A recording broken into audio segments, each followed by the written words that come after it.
कहते हैं आत्माएं हमारे आसपास हर वक्त होती है, बस हम उन्हें देख नहीं सकते।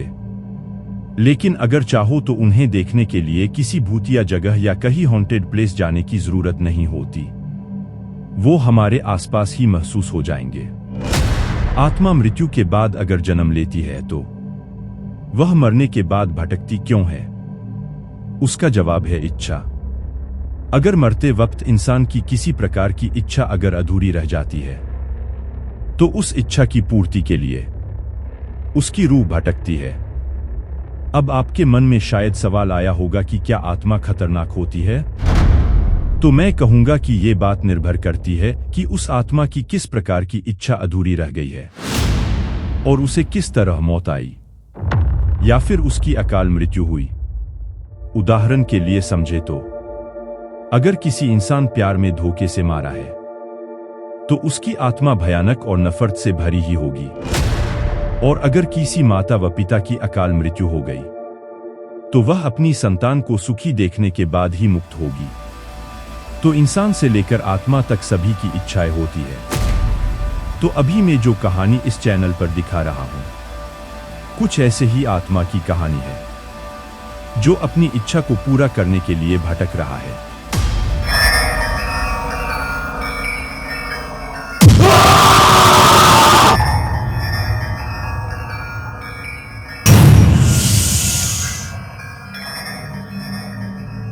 मिताली ने किरण को आवाज लगाई, किरण शाम हो गई है, बेटे तुम्हारे पापा आने का समय हो गया है, चलो स्कूल का होमवर्क पूरा कर लो नहीं तो पापा डांटेंगे। पापा का नाम सुनते ही 8 साल का किरण बैट और स्टंप उठा के दौड़ता हुआ घर में आया और ऊपरी मंजिल में सीढ़ियों पर तेजी से चढ़ने लगा। उसी वक्त आखिरी सीढ़ी पर उसका पैर फिसल गया और जैसे ही वह नीचे गिरने लगा कि उसी वक्त किसी अदृश्य शक्ति ने उसे संभाल लिया और हवा में ही उठा के उसे उसके कमरे में छोड़ दिया। किरण को इसमें बहुत मजा आया क्योंकि 8 साल के बच्चे को भूत और प्रेतों के बारे में कुछ पता नहीं था। उस रात खाने के टेबल पर किरण ने मम्मी पापा को सीढ़ियों से कमरे तक उड़ने वाला किस्सा सुनाया। बच्चे पर भला कौन विश्वास करता, लेकिन उसके दूसरे दिन से किरण की मां को किरण के बर्ताव में बदलाव महसूस होने लगे। वह स्कूल का होमवर्क समय पर पूरा करने लगा, सुबह स्कूल के लिए खुद से तैयार होने लगा। किरण ज्यादातर समय अपने कमरे में ही रहने लगा।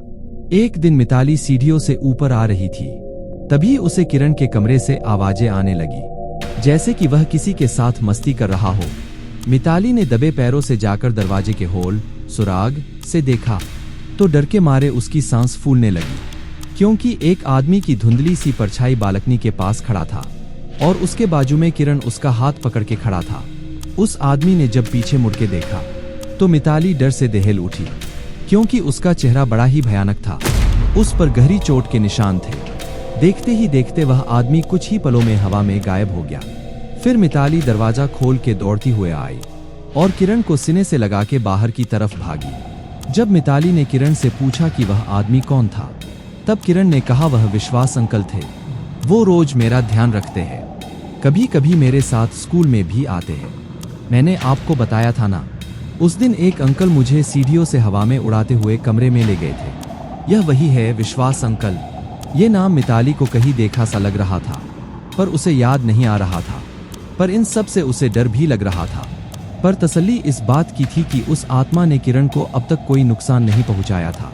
उस दिन स्कूल में कोई फंक्शन होने की वजह से स्कूल 11 बजे का था। मिताली ने किरण को स्कूल बस में बिठा दिया और वापस घर लौटी। तभी उसने पाया कि बेडरूम में लगे आईने पर लिपस्टिक से एक नाम लिखा था, मदर टेरेसा अनाथालय, जहां से मिताली और उसके पति आरव ने किरण को गोद लिया था। मिताली ने उसी वक्त घर को ताला लगा के आरव को कॉल किया और उसे तुरंत अनाथालय में बुला लिया और गाड़ी निकाल के खुद भी अनाथालय की ओर निकल पड़ी। दोनों वहां पर एक साथ पहुंचे और जाकर वहां के संचालक से मिलकर किरण के भूतकाल के विषय में जानकारी की मांग की, पर संचालक महोदय कुछ भी बताने के लिए तैयार न थे। तब मिताली ने उन्हें सब हकीकत और वह नाम बताया। वह सुनकर संचालक महोदय सच्चाई बताने के लिए राजी हो गए। वह बोले कि विश्वास त्यागी, यह किरण के पिता का नाम है। किरण को जन्म देते वक्त उसकी मां गुजर गई थी।